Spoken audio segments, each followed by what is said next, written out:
Welcome. I hope you all are doing great. आज का जो हमारा टॉपिक है वो है from the chapter data frames.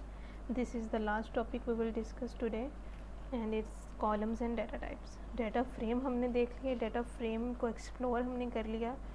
अब हम देखेंगे कि एक कॉलम के अंदर, डेटा फ्रेम के कॉलम के अंदर क्या क्या इंक्लूड होता है। ओके, तो ये तो हमें पता है कि कॉलम्स बेसिकली क्या हैं। Column is like a series, और सीरीज़ क्या होती है, this is one dimensional. So column is one dimensional, that means each column has same data type.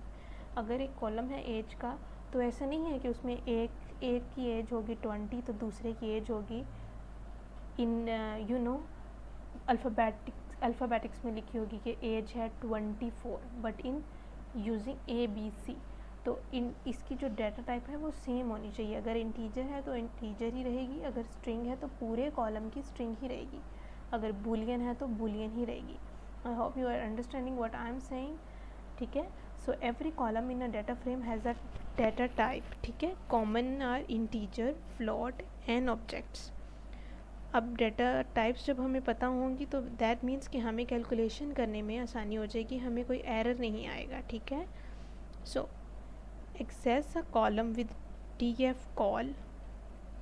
अब हमें जब कोई किसी भी कॉलम की डाटा टाइप पता करनी होगी तो हम कैसे एक्सेस करेंगे उसको, इस तरह से कि हमारा डाटा फ्रेम है, उसका हमारे पास एक कॉलम है, कॉलम का नेम हम इन कॉमास के अंदर लिखेंगे तो हमें वो उसकी डाटा टाइप पता लग जाएगी। And the other method is df dot call, कि हम जो है कॉलम को डायरेक्ट ही कॉल करें without putting it in inverted coma. अब यहाँ पे भी एक कंडीशन है, यू कैन सी हियर, कि जब आप इस तरह से कॉलम नेम पुट करोगे कॉमास के अंदर, दैट्स अ राइट प्रैक्टिस। अगर आप इस तरह से इसको कॉल करोगे df डॉट स्टूडेंट एज, लेकिन स्टूडेंट और एज के अंदर गैप आ रहा है, अगर गैप आ रहा है तो that's a wrong way to call a column. आपको जब भी स्पेस आ रही होगी आपको इन्वर्टेड कॉमास के अंदर इसको पुट करना पड़ेगा। अगर कोई कॉलम स्पेस के बगैर है तो you can directly call df dot age and it will render the data type of that specific column. Okay, ठीक है। अब अगर हमारे पास ऐसा आ जाता है कि फॉर एग्ज़ाम्पल कि हमारे पास एक कॉलम है और उसके अंदर जो वैल्यूज़ हैं वो सारी हैं बूलियन फॉर्म में, येस और नो की फॉर्म में, और उसके ऊपर हम फंक्शन लगा देते हैं कि भाई हमें इसका मीन निकाल के दो। तो अब येस और नो का मीन कैसे निकलेगा? तो मीन का जो ऑपरेशन है वो तो मैथमेटिकल, वो तो नंबर्स पे परफॉर्म होता है।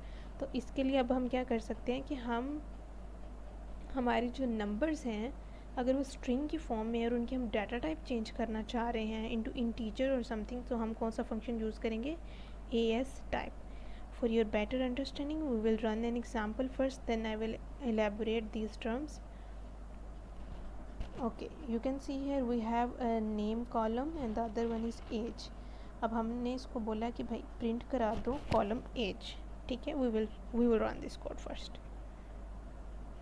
You can see इसने हमें एज कॉलम प्रिंट करा दिया है और साथ में हमें डाटा टाइप बता दिया है कि इसकी जो डाटा टाइप है वो इंटीजर में है, ये इंटीजर में। ओके, अभी हम इसको क्या करते हैं, हमने एक और टर्म पढ़ी थी कि हम इसको डायरेक्ट भी कॉल कर सकते हैं without putting it in inverted comma. So we will see if this will work for us और not. df dot age, let's run this. Yes, it's working. ठीक है, तो हम इसको इस तरह से भी कॉल कर सकते हैं। ओके, अब हम कहते हैं कि भाई हमें जो है ना इसकी अब हमने डायरेक्ट डाटा फ्रेम की डाटा टाइप्स भी निकलवा ली हैं कि उसने बताया हुआ कि भाई आपका जो नेम है its object A and B, string और टेक्स्ट को हम क्या बोलते हैं? ऑब्जेक्ट। और जो एज है उसकी डाटा टाइप है integer. Let's do something with our code, और हम जो अपनी एज है इंटीजर है जो, इसको भी हम ऑब्जेक्ट ही बना देते हैं, स्ट्रिंग बना देते हैं। Let's do something. Okay, it was 21। अब हम देखते हैं कि इसकी डाटा टाइप क्या आएगी।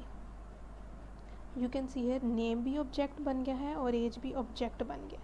ठीक है, अब अगर आप इस पे एज पे परफॉर्म करते हो ऑपरेशन मीन का कि हमें इस दो वैल्यूज़ का मीन निकाल के दो, तो ये तो इंटीजर रहा ही नहीं, ये तो अब बन गया है जी स्ट्रिंग। तो ये हमें यहाँ पे वैल्यू एरर शो करेगा। अब अगर हम चाहते हैं कि जो हमारा एज है इसकी डाटा टाइप ऑब्जेक्ट से चेंज हो जाए इंटीजर में, so we will use this command. हम उसको बोलेंगे कि हमारा एक जो कॉलम है एज का उसको लो और एएस टाइप का फंक्शन यूज़ करके हम उसको कहने कि उसकी डाटा टाइप कौन सी कर दो, इंटीजर कर दो। अभी आप देख सकते हो एज ऑब्जेक्ट है, but after running this line, this specific line जिसमें हमने डाटा टाइप चेंज किया, यू कैन से है एज की डाटा टाइप अगेन 32 हो गया, दैट मीन्स इंटीजर। यहाँ we use this command to change the data type. Okay, so strings are stored at objects, हम इसको इस तरह से यूज़ करेंगे for conversion of a data type. ठीक है, next we have to do this quick quiz. 1 minute के लिए वीडियो रोकें और इसको आंसर करें please. Okay, what does score as type float, ये क्या करेगा, converts the store column into floats. ठीक है, let's do the quick challenge. Given PDF हमें एक डाटा फ्रेम दिया हुआ है नेम एंड एज का, और उसको बोल रहे हैं कि आप प्रिंट करो डीएफ स्कोर। ठीक है, ये मैंने पहले किया हुआ है, we will do it again. Print करवा दें डीएफ स्कोर। ठीक है, so we will run this and then we will see if it's running fine or not. You can see here print करा दिया है उसने स्कोर को, उसकी डाटा टाइप बता दिया कि दिस इज़ इंटीजर 64 बिट। अब हमने तो एक और भी पढ़ी थी, लेट्स यूज़ दिस कि हम, क्योंकि हमारे कॉलम नेम में कोई स्पेस नहीं है तो हम इसको डायरेक्ट कॉल भी कर सकते हैं। ओके, आउटपुट तो हमारी सेम आएगी, लेकिन इसको अच्छा नहीं लगा क्योंकि इसको हमारे जो लेसन्स बने हुए हैं उसमें सॉल्यूशन को दूसरी तरह से रखा गया था, बट आउटपुट सेम है, that means method is perfect. आपकी अगर कोई भी क्वेरी हो, you can put your query in comment box, I will answer your query. And अल्लाह हाफिज़, thank you for watching this video, see you in next video.